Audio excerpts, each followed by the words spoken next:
Welcome back to the IT 360 Advisor podcast. As mentioned from our podcast last week, that October is Cybersecurity Awareness Month, and we will be having some of our partners on to discuss this topic. Today we have Peter Rebholz and Brad Hanley from Arctic Wolf. Gentlemen, thank you for being our guests today. Peter, why don't you tell me a little bit about AWN? Thanks, Jason.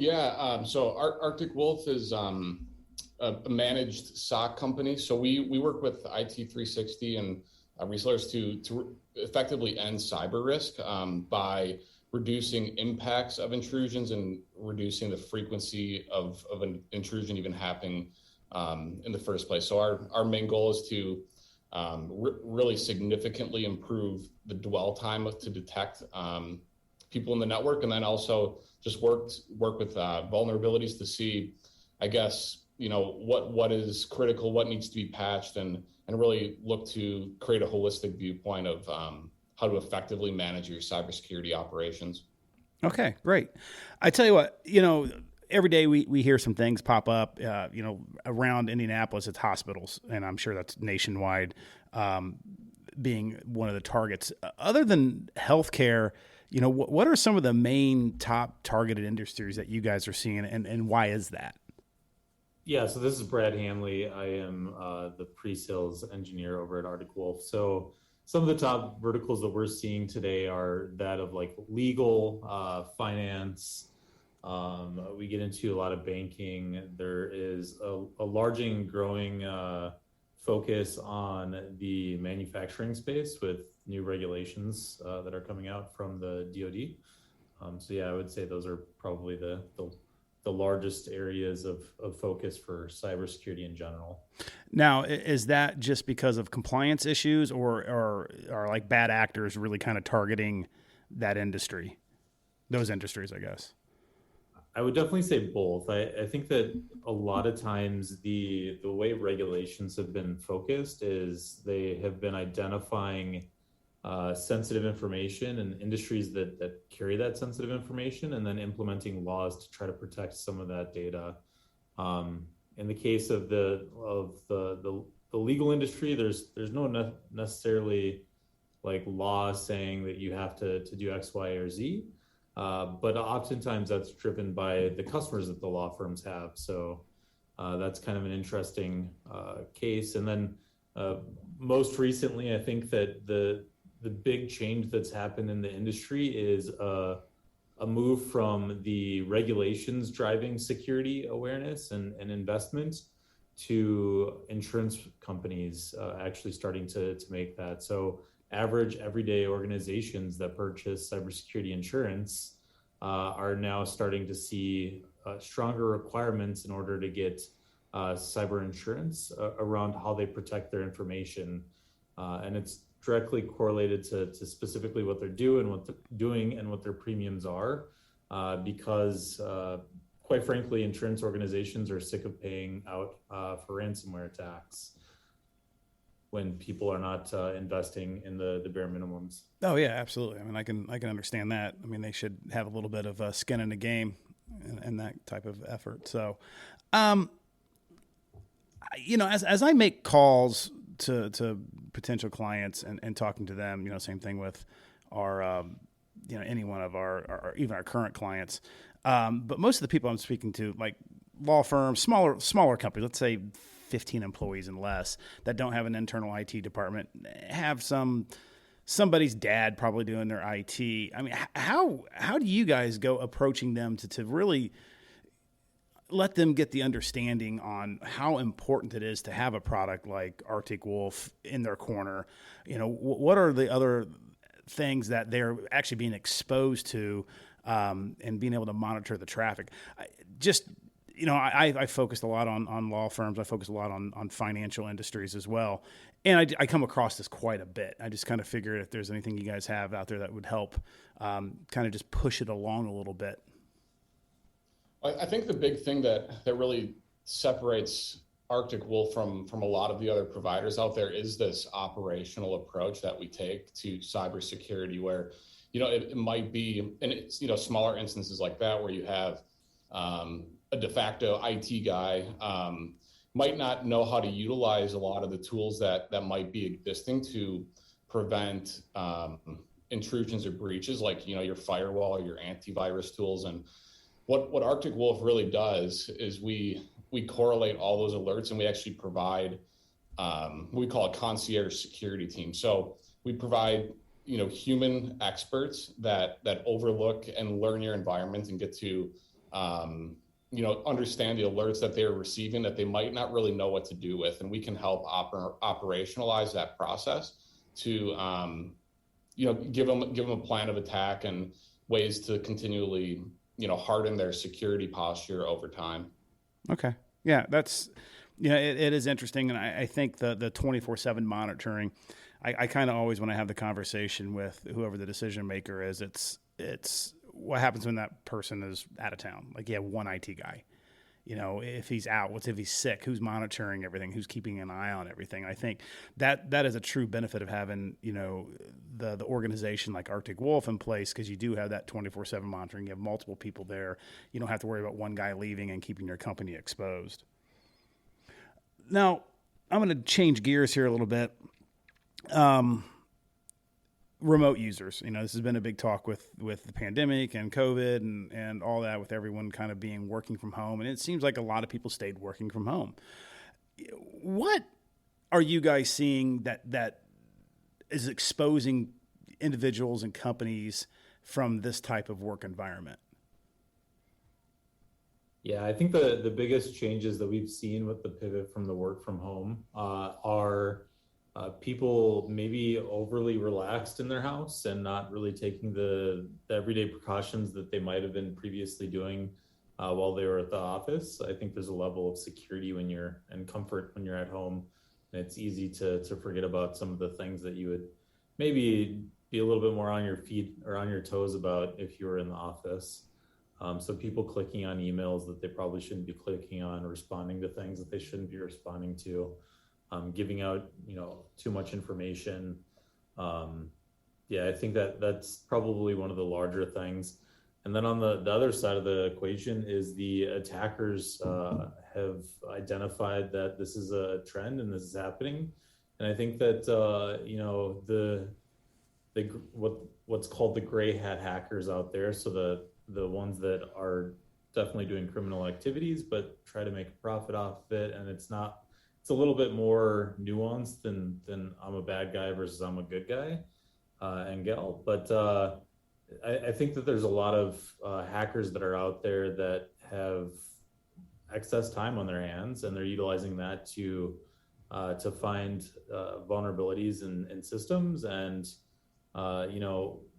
sometimes they're publishing that information that they identify out for others to know about, or selling it. And that's why you're seeing so many different 0 days and critical vulnerabilities that have been identified.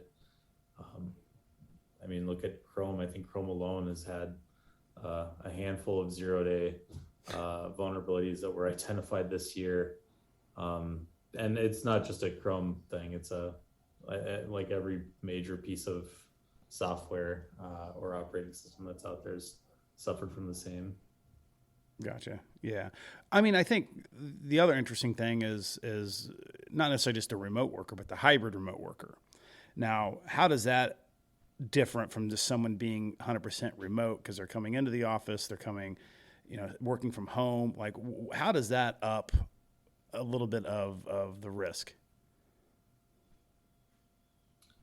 I think that if companies had successfully made the pivot to working from home and applying good, security precautions on those users, utilizing VPNs, I think that the hybrid environment's definitely something that should be a smooth transition in that sense.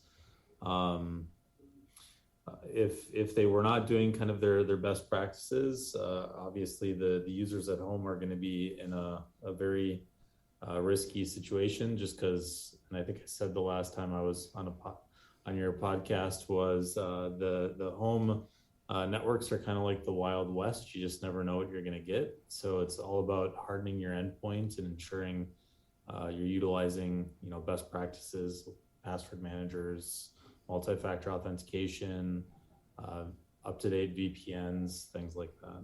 Gotcha. Yeah, I know we kind of discussed that before, but I think it's such an important topic to talk about. When I talk to companies that do have hybrid, or not even that, let's say they have sales guys that work outside the company and they come in to the company once every couple of weeks.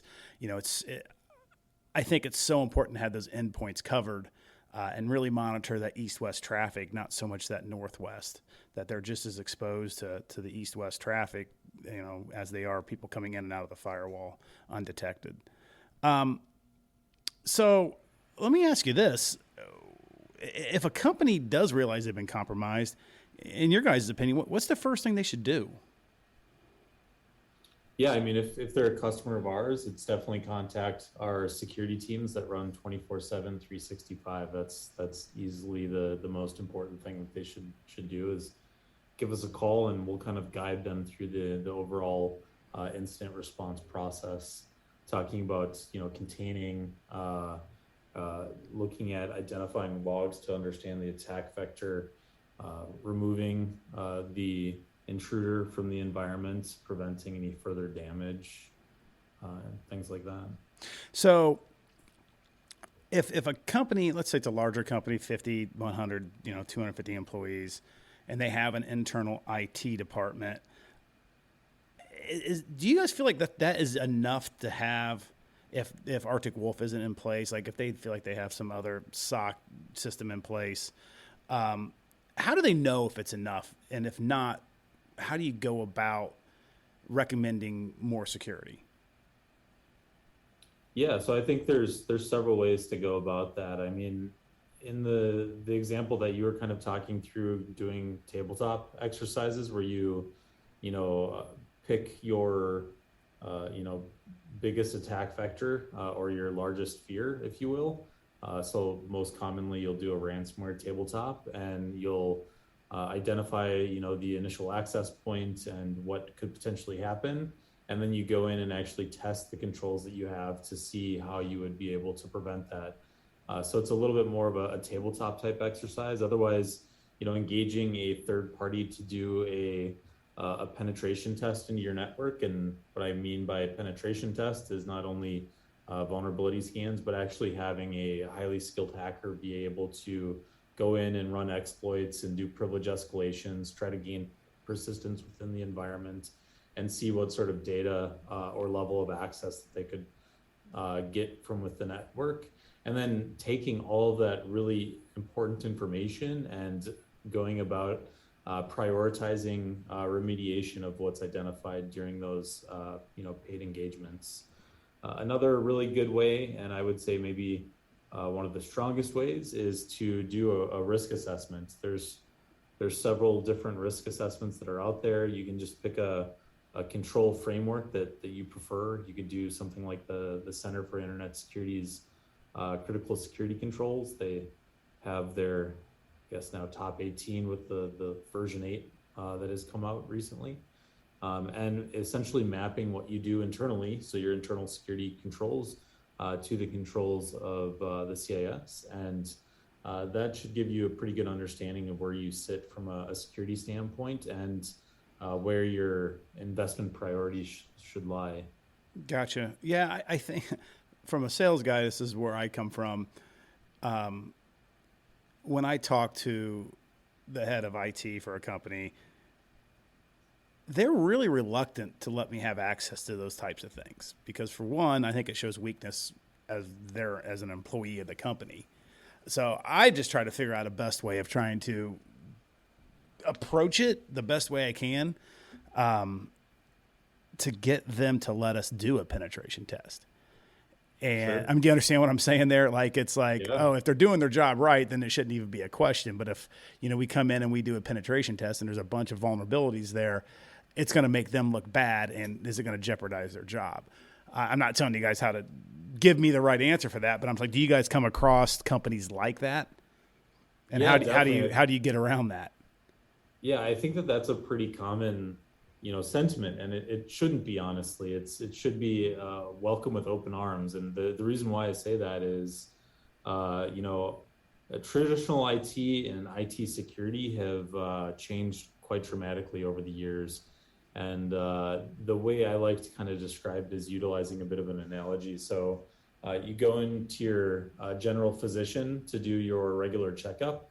It's kind of like your IT person, right? They're making sure everything's up and running correctly, making sure you're utilizing the best medicine that's available. But they find that maybe you have maybe irregular heartbeat or something going on with your heart. So then what they need to do is they need to send you over to a cardiologist, so a specialist, a heart specialist. And that heart specialist does, echocardiograms and whatever medical procedures that they need to do to further understand what's going on and further diagnose and treat what's happening. And that's kind of the IT security world. It's a bit more of a focus within the greater IT realm. So the idea that an IT person should be offended by finding things that were not being done should not at all be the case. It shouldn't be a blame game. It's definitely more of we need help, and I think that being able to understand that that's an okay thing, because it's IT security is a specialty, right? Information security is a specialty within IT. Not everybody should be worried about information security's in and outs. That's why you look to third parties that are experts in this, like IT360. Right. Yeah, absolutely. I like the analogy on that. That's kind of clears it up why it's important to do that. So, well, hey guys, we're kind of coming up at the end of our time here. So Peter and Brad, thank you guys so much for your time today. Hey, take a couple minutes here, plug Arctic Wolf, let people know the advantages and importance it is to have a company like AWN in their corner.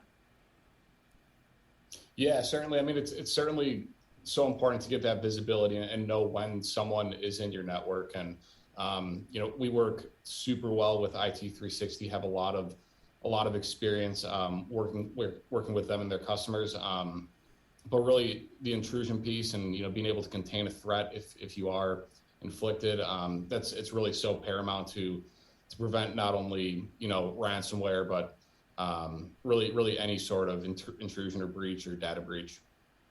Great. Yep, guys. Well, guys, appreciate it. You guys have a wonderful cybersecurity month, and we'll talk soon. Thanks.